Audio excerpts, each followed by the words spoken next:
G'day guys, welcome back to the Fon Supercoach YouTube channel. Today we will be reviewing round 11 as well as discussing trade plans and overall strategy for the buys and the remainder of the season. All right, let's get into it. So just starting defense, Dane Zorko probably left a 135 to 140 on the table this game, which is pretty frustrating. Had some horrible clangers, but we obviously take the 118. Jack Sinclair with the 143. I considered switching the captaincy to Sinclair when I heard that Dawson was going to be forward for a lot of the game, but I decided to roll the dice with Dawson. It was probably a bad decision in the end. Only lost me 5 points, which is fortunate, but did consider the captaincy, did consider putting the captaincy on him this week, sorry. And that would have been nice, but here we are. Bailey Dale. Honestly, I am wrapped with this 80. Halfbacks on GMHBA Stadium are typically not scoring well unless they play for Geelong. So yeah, honestly, take the 80. The rest of Dale's run from here is so good. It's pretty much there's 3 games on at Marvel, I think. So Swans, Brisbane, Melbourne. I think you can score all right up in the Gabba as well if you're a halfback, and you definitely can against Melbourne anywhere. So yeah, pretty happy with Dale. He's got a mega fixture for the end of the year, so we are going to stick fat with him. James Sicily, not sure. I'm surprised he got to an 84, I'll be honest, watching this game. Probably the biggest concern for me as a Sicily owner is that they don't use him as a kicker anymore, which means he doesn't get a lot of ball, and a lot of his points. So he had one quarter, I think it was in the second quarter, where he took a bunch of contested intercepts and he scored like 45, 50 points from that quarter. But that is not sustainable scoring. So there's no kicking floor that stops his floor from being in the 50s and takes it up to, this 84 mark that we've got this week. But ideally this would be a floor game, and I just don't think it is. So definitely a concern there. And I'll probably look to move Sicily on, not this week, but sometime around his bye. And then Roberts 90, he was on 70 at about halftime. So pretty disappointing to only come out of the game with a 90, but it is what it is. Again, has 2 nice matchups in the next couple of weeks, and then we can flip him for hopefully a little bit more than 450. Zach Reed, thank you for your services. You were an awesome rookie for us. I really wish you all the best with your hamstring. You're a very talented player, and I do genuinely want you to have a good run at it, even if you play for Essendon. Best of luck to you, my friend. Time to go this week. We take the 87. Was playing really well as well. This was probably a 120 for Zach Reed, so very unfortunate to lose that, and very unfortunate for him. Joe Fonte, he was okay, 57. We take that. If he goes 57 from here until I trade him, that would be great. Just on Fonte and I guess the Giants as a whole, I presume Whitfield is going to be a big talking point this week, so I might bundle them all in together. My read on Whitfield's role and why it was so different this week, it was very similar to a Nick Martin role, which I don't think helps Whitfield that much, considering I think Nick Martin's contested game and his goal sense is better than Whitfield, who's made for more of that halfback type ball movement strategy gameplay. So what do I think's happened there? So the Giants they're missing a lot of half forwards and a lot of midfielders, and what that has meant is they're shifting guys out of defense, so Himmelberg and Whitfield, because they have a lot of good guys going well in the VFL in defense. So that's like Fonte, Leclerc. I think Ware's played every game, but he's been going well as well. And so they were moved into defense, which meant that there had to be a shuffle of those other players. And I guess Kingsley's decided that shuffling Whitfield into this Nick Martin type role and Himmelberg out to the wing, which I think that's happened for a couple of weeks now, but it seems to be permanent. That has resulted in Whitfield coming off half forward and just following the ball around, which worked on the weekend, but who knows if that will work next weekend or the weekend after. They are fortunate they do have Richmond, so I think the role will persist for this week, and he will probably score well in this role next week, but you would want to see that turn sooner rather than later, and I think it will. I think it just depends on the cavalry coming back for the Giants in the midfield. So, yeah, I'm not overly worried about Whitfield's role if I'm an owner. I think it will revert to what it was, but it's going to be a tough couple of weeks probably. Luckily, there's a Richmond game in here, and everyone scores well on Richmond. And then Matt Carroll. I don't think Matt Carroll's bad. He does some nice things, but he just doesn't do enough. And he's not like a lockdown defender, so I don't see how he would stay in the side. So, unfortunately for Matt Carroll, I think his time is practically up. And then moving into the midfield, Brayshaw, 96 and a tag. We take that. It is what it is. Shout out to Ken Hinkley running the double tag when one of his other midfielders was getting tagged. Just make it make sense. But yeah, whatever. Dawson, 138. Yeah, this was great. Started forward early and it was like sort of deep forward, which was kind of concerning, but kicked a goal or two. Still got a heap of the ball. Was good to see. So yeah. Dawson, big tick. Happy with the C on him, keeping that captain average up. Tom Green, 95 is what it is. I did suggest that I could wait a week on Tom Green last week, and that would have been the case. If he'd went 130, I would have been in a lot of trouble and I wouldn't be able to get him at all. And I really like Tom Green's run for the rest of the year. So that's why I got him. We take the 95. If that's the floor, then that's pretty good. Nick Dacos, 107. Thought he would go a little bit better than this, to be honest. He was pretty poor in the first half, but was massive in the last quarter when Collingwood pulled away. So, yeah, it is what it is. Nick Dacos at 536k. Not only is that an absolute gift from the gods, I don't think we will see Nick Dacos cheaper than this for the next 10 years, probably. He's that good. So, if you didn't have him, I would be strongly considering getting him in this week. Any primo you get this week has to have a buy, so you might as well get him. Rosie at 530. Frustrating thing I've noticed with Port games is that one of the levers that Hinkley pulls when they're struggling is he just sends Rosie deep forward. But then after 5 or 10 minutes, he works out that Rosie can't impact when he doesn't have the ball and the ball isn't deep forward. So he shifts him back. So it'd be good if that was removed from his game. But again, I really like Rosie off halfback and I'm very happy to back him in.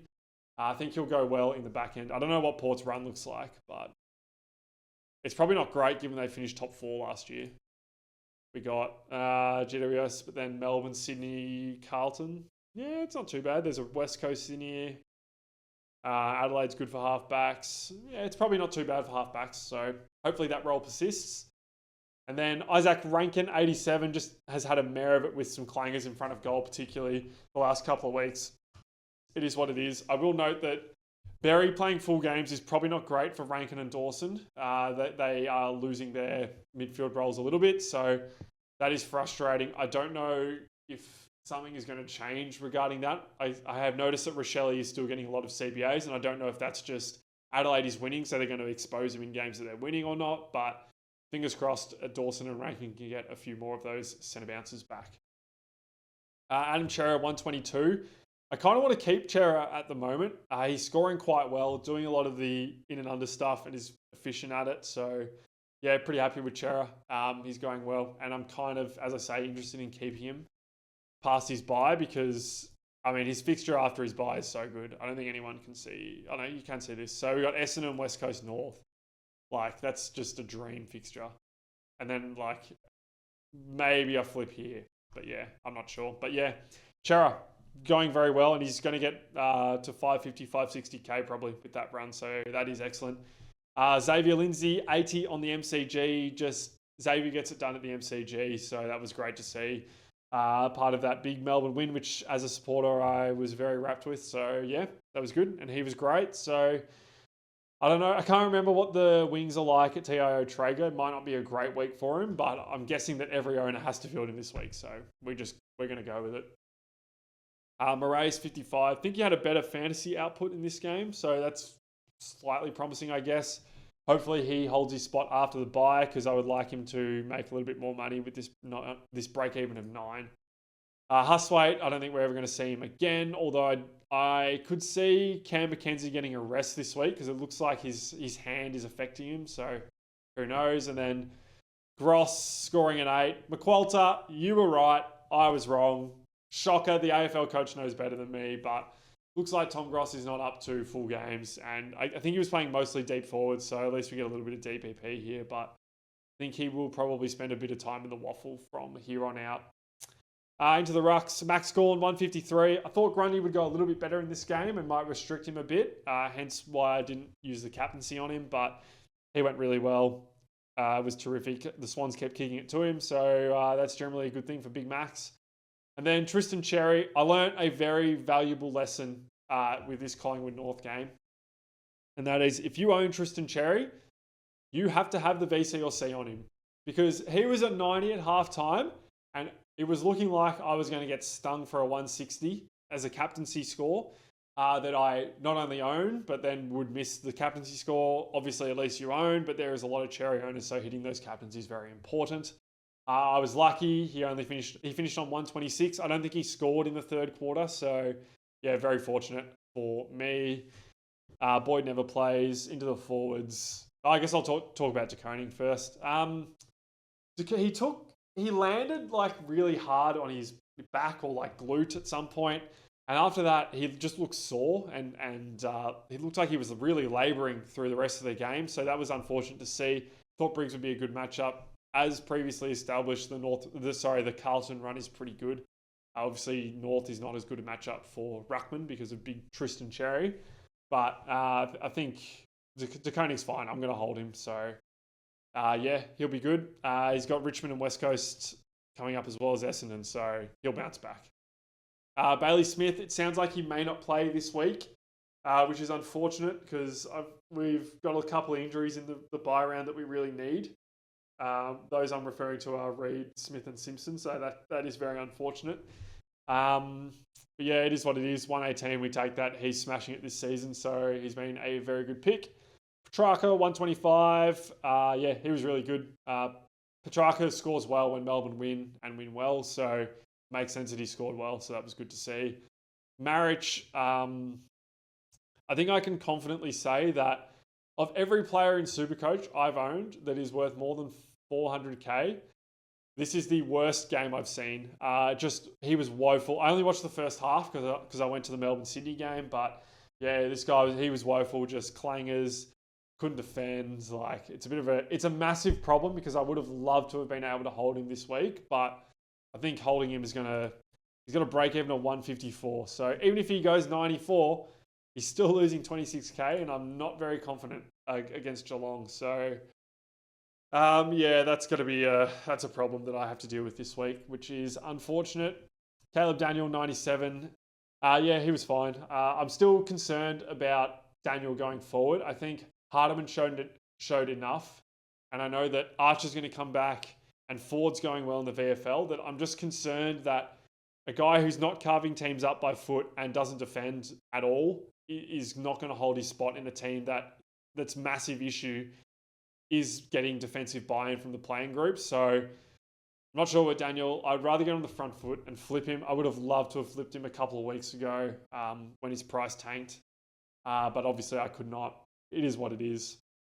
Then Cleary, there was long periods of this Sydney-Melbourne game where Sydney could not get the ball out of their back half. So as a result of that, Cleary has scored poorly. I do expect the Swans to bounce back this week against, it is a good opposition, but they are at home. And the Swans have typically bounced back after bad beats. So yeah, I think they'll bounce back. I think I have to hold Cleary this week. We'll get into that shortly, but yeah, hopefully he can give us a good score. And then what's going on here with the double emergency in the forward bench? Well, Cooper Simpson had a 0, and I knew Boyd wasn't going to play, so I was like, I might as well slap it on Aiden Johnson as well. Johnson, I think he's got really good job security because he competes quite well.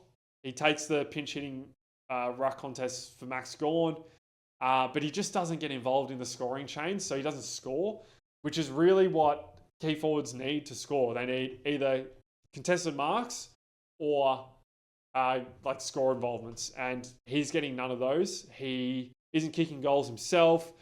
He's not taking contested marks. His job is to bring the ball to ground, and he's doing that, but he's not taking the big contested marks, so he's not scoring well. I think I'm going to have to rely on one of his scores this week, so hopefully against the Saints he kicks a few snags, but we'll see how we go. And then Cooper Simpson, very unfortunate, 5 minutes into the game, dislocates his shoulder. The bubble curse continues. All right, now that I've got through that, let's talk strategy and Supercoach strategy for here in the buys and for the end of the season. So at the start of the year, my thoughts was with the flex, the best way to utilize this is to get a third ruckman in the flex and then fill your team up with a 24th and a 25th primo and just try and like hedge your bets with the who's scoring and using loops and all that sort of stuff. Now, the cash gen has dried up. I think if you had the ideal starting team and you did all the right trades, you'd be so far ahead that you don't even need to consider 24 or 25 premiums. But even then, it might actually be difficult at this point. So that's a challenge for all of us. How are we going to tackle it? So there's a few options that are cheaper that I like, and I want to view these guys not as keepers because I'm not convinced that the only one I'm convinced that could be a keeper is Mills, who got suspended this week and isn't on the bubble, so we probably can't go there anyway. The rest of them I'm viewing as cash options. So there are a few that I'm going to run through. But firstly, I want to sort of visualize what I need to do to get my team to 23 premiums. I don't think I'm going to get to a 24th by the end of the year and how I want to do that. So ideal world, you get the 23 best players possible. Now, I don't think I'm going to be able to afford Marcus Bontempelli this year, which sucks and is a terrible... I don't think he's going to be that high owned. He's just too expensive, but it is a bad feeling not owning the Bont. What does that mean for me? So in defense, I'm going to keep these three, Zorko, Sinclair, and Dale, and I'm going to keep Rozier, which means I have to find a way of trading Sicily and Roberts without using too much money to get it done. Now, fortunately, Nazaya Wanganeen-Miller threw in a stinker 2 weeks ago against West Coast, which gives me an opportunity to get him quite cheap. Now, he has a great matchup this week, but his ceiling hasn't been too high. It's more that he's been consistently that sort of 110, and I want to get involved in that. So I'm going to look at getting Nas off his bye, which I believe coincides with Roberts' bye. Yeah, there's no Sydney here, so it'll probably be Roberts to Nas at his bye for hopefully 50k. Fingers crossed, maybe 60 or 70k, depending on how Roberts and Nas go. That's fine. The other one I've been looking at is Whitfield. Now, I want to see the role change before I go to Whitfield. As I said before, I think it will. I just want to see it. Which is going to mean holding Sicily potentially... Well, they share... Oh, no, they don't share a bye. When's the GWS bye? Oh, it's the week after. God, there's so many bye rounds this year. Which is probably going to mean I have to hold Sicily through his bye, which is not ideal. But alas, it is what it is. I don't think Sicily is going to lose too much money from here, but I am concerned about that a lot because I traded out Stewart, which cost me an upgrade, and then I upgraded to Sicily, which I think it may cost me another upgrade. So that is concerning. There is the chance that I get the Callum Mills bailout option with Sicily. But again, I need to see more from Mills to go there. So at the moment, to finish my defense, I'm looking at getting Roberts and Sicily to Nas and Whitfield. Now, with cash on hand at the moment, I can do that in 2 trades with a little bit left over. So I think 60 is going to go to Roberts, to Whitfield, to Nas. And I'm hoping Whitfield can get to 530 and maybe I need 100k to get Sicily there. So I've got 60k left. Let's call it that. Then what? So Marriage has to go this week. I'm going to upgrade him. That's the other 60k that's gone. So that would leave me with 13 trades and no cash on hand, which means I need to get Cleary and Lindsay and Reed up to keepers in ideally no more than 6 trades, probably 7, which would leave me with 6 trades and gives me 1 to sideways Daniel. I think I can do that. And also another one to potentially sideways Chera if required. I think I can get there. So that is my plan. I'm going to try and get 23 premiums that I think can score well enough to keep me in the running. Now, if I did get a Nas and a Whitfield, sorry, I'm very tired, my apologies, then I'm probably going to have the ideal defense from here on out, I believe. So the one I'm missing, obviously, is Sheasel. However, this Sheasel role is not good for scoring, and I'm not convinced he's fully healthy. So I'm not concerned about anti-potting Harry Sheasel at this point. Now, that's not to say he couldn't go back to halfback and look good after the bye and go gangbusters. It's possible. I'm just willing to bet against it at this point, based on what I've seen. So who would I be missing in the midfield? So Rosé swings up, Rankin swings down, which gives me 5 midfielders if I hold Cheris. So I need 3 midfield upgrades. Ideal world, that is Bont, Butters, and we'll talk about Merritt when I talk about where I'm going with my upgrades. But it's an 8th guy out of Merritt, Sarong, and Anderson. So I probably have to make a decision on one of them this week. As I said, I'll get to that. But that's where I'll be looking at for defense. And then in the forward line, Rankin swings down. So I need 2 more. Ideal world, I get Warner and Nick Martin. But we will see. Nick Martin may be too expensive by that time. So again, we will have a look. So what am I doing this week? Well, as I said, there is a cash crisis. Do I think? So as I said, we're backtracking. I can trade these guys and Marich to premiums with this cash in hand, which means I need to get enough cash to get 3 rookies up from here. Now, Moraes and Fonte have enough money on them that I can get Reid up for sure. I'll probably be able to get Lindsay up by his buy. But then it's about getting Cleary up to a premium. Now, you could go down a line where you say, look, only 22 scores count. Maybe I only need 22 premiums. That is not a path that I want to go down. But if you were really strapped for cash, it is absolutely something you could do. So I just want to put that out there. It's high risk, but it could save you the cash and the trades. Well, we don't have the cash. That's why you're doing it. And it will allow you to sideways guys with trades if required. Again, it's not ideal because when that injury game does happen, you get the injury score, but who knows? That could happen. It could happen to another player that you don't own that's highly owned. And, it's a whole can of worms you're opening. But it is an option to just get to the 22 keepers. I don't want to do that personally, so I am going to hunt cash here. And I think I'm going to need to hunt about 200k. Now, where do I think that will come from? So the main downgrade targets this week and next week and then the following weeks are going to be Campbell Gray, which I think is his name, who is going to play defense for Richmond when Bolter is and forward when Bolter is playing. I'm judging that based off what Uze has said. My issue with Gray is that he scored 40 on Melbourne, which should be a good matchup for defenders, or it is a good matchup for defenders. And then he went 80 on a very depleted Essendon. I'm not massive on that. I think it's another that has a 30 written all over it. Who do they play this week? The Giants. It just has a 30 against the Giants this week against either Taylor or Hogan, whoever he plays against. So I'm not keen on Gray. The other one is Clark, who looked really good, but he scored a lot from goals and he looks very slim and light. Now, he's going to get opportunity anyway because Essendon have no players at the moment. They're all injured. So he will get the chance to make money. The question is, can he score and can his body hold up? I don't know.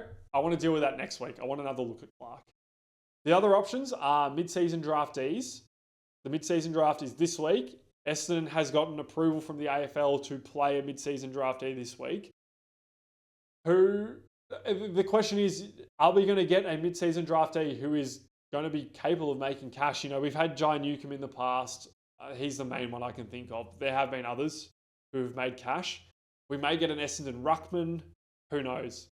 Where is that going to come from? So that's something I'll probably look to assess at teams. But the other issue with that is, are they going to make money fast enough that losing those points is not... So you might lose 1 or 2 weeks of scores if you have to wait for those mid-season draftees to get cashed up. Because in 2 weeks' time, they're going to be on the bubble.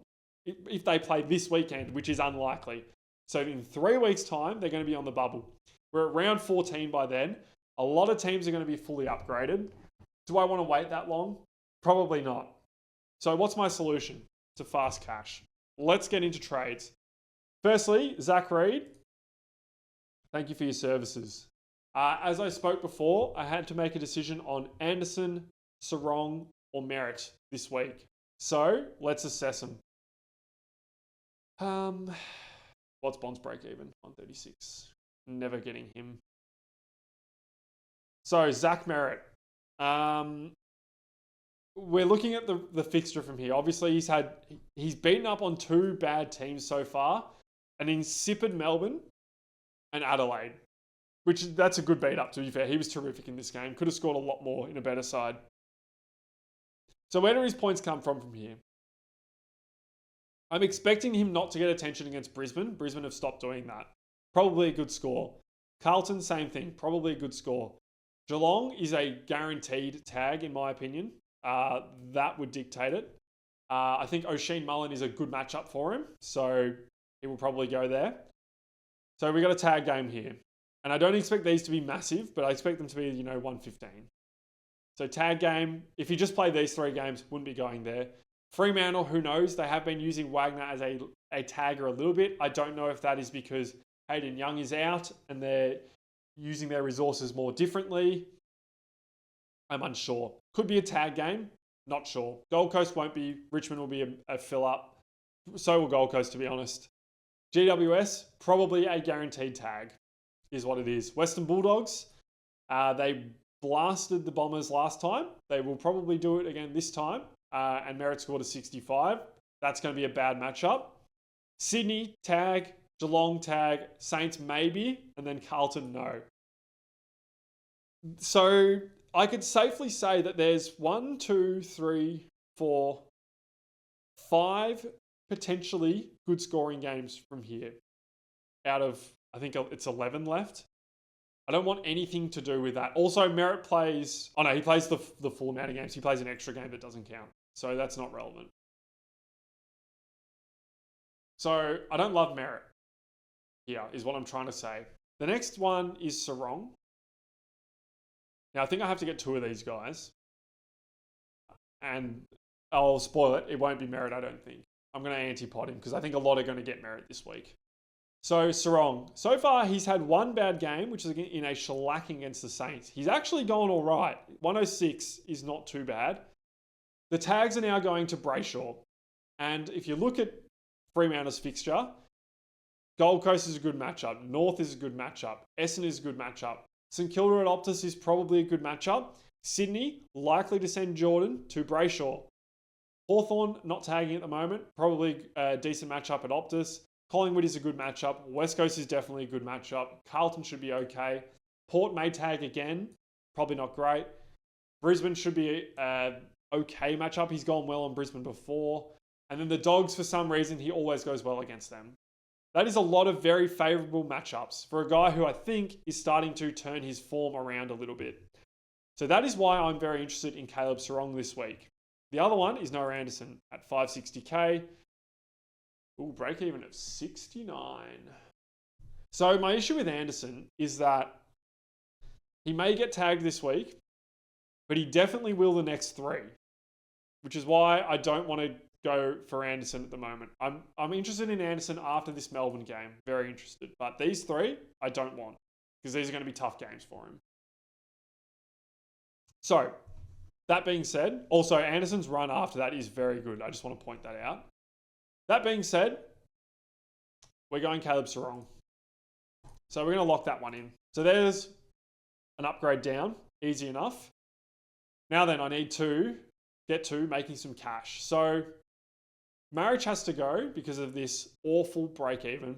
And because I think I need players, I'm going to keep Cleary this week and trade Caleb Daniel.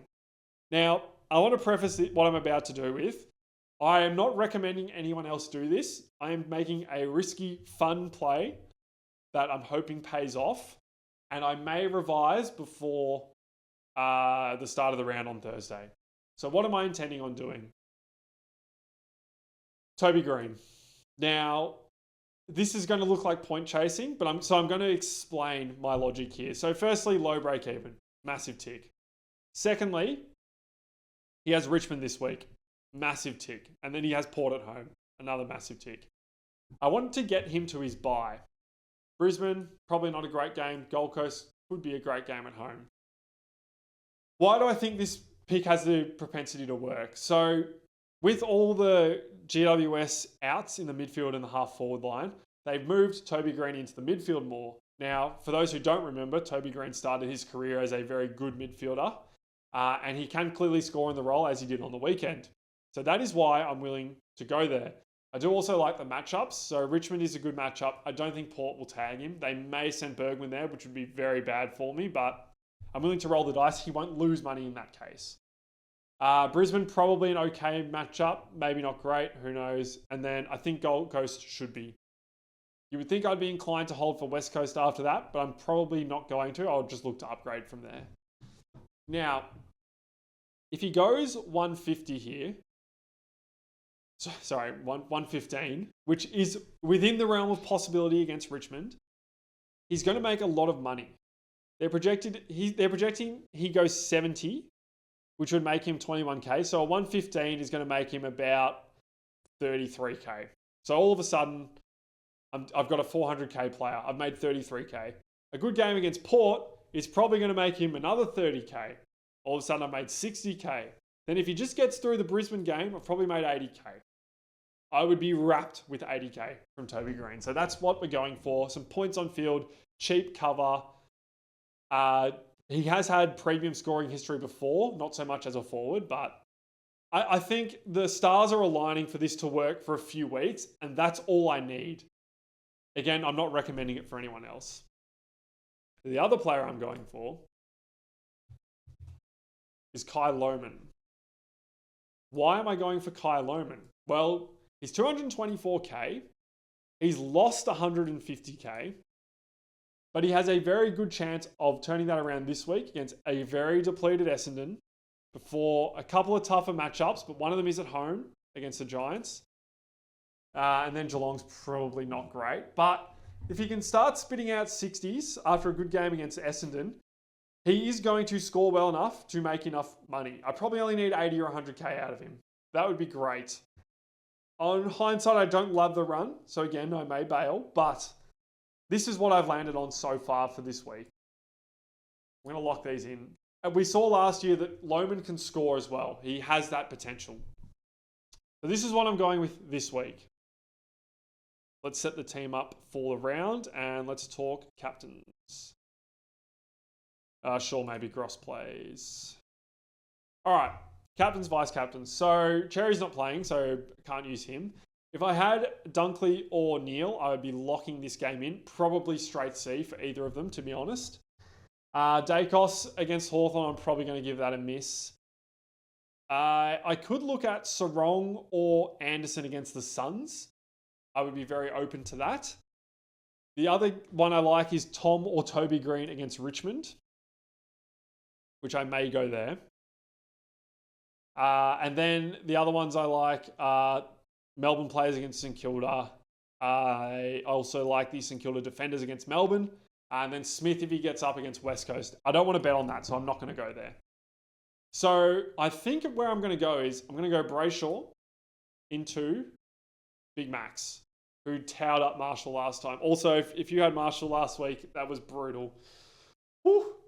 Big Witsy gets them. He gets them, that's for sure. He beats everyone, so no shame in that. But yeah, that would have been tough. But yeah, that's how I'm going to line up this week.